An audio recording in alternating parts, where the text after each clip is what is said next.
कैलासवासिनी काली माऊली आमची, तू कुलस्वामिनी प्रबळ सोमवंशाची। सर्व कालिका भक्तांना सप्रेम जय कालिका। मी गौरी पुरुषोत्तम दहिवाते, भगवती कालिका देवी मंदिर, रंगारहाटी, पैठण। जसे की आपणास माहीत आहे की कालिका मातेचा कुलधर्म कुलाचार फाल्गुन अमावस्येचा सुरू आहे, तर या कुलाचारातील मुखवस्त्र अर्पण करण्याची म्हणजेच खण झाकण्याची पूजा आपण मागच्या व्हिडिओमध्ये पाहिली। आता आपण आज या व्हिडिओमध्ये या सर्व कुलाचारातील अगदी महत्त्वाची म्हणून ओळखली जाणारी मातेची महापूजा पाहत आहोत। या पूजेत प्रथमतः देवीस हळदी कुंकू नव्या गव्हाच्या अक्षदा वाहून खण काढला जातो आणि नंतर अभिषेक करून माऊलीला वस्त्रालंकाराने सुशोभित केलं जातं आणि नंतर नव्या गव्हाची साखर सोजी पुरणपोळीचा नैवेद्य दाखवून आरती केली जाते।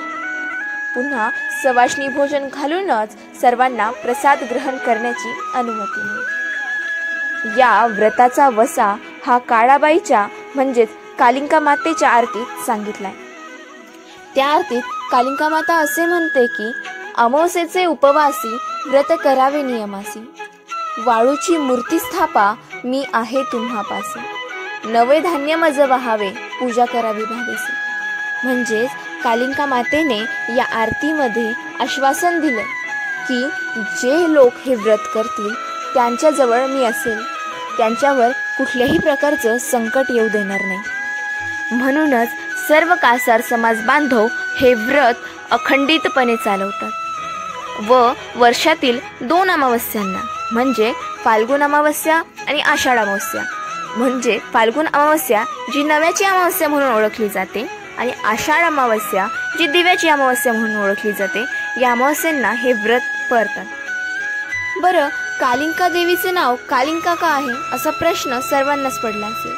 हो, असाच प्रश्न कालिका मातेच्या एका भक्तालाही पडला होता आणि त्याने मातेला ते विचारलं। याचेही प्रमाण याच आरतीत आहे। भक्त म्हणतात, कालिका नाम तुझे अंबे कशापासून झाले?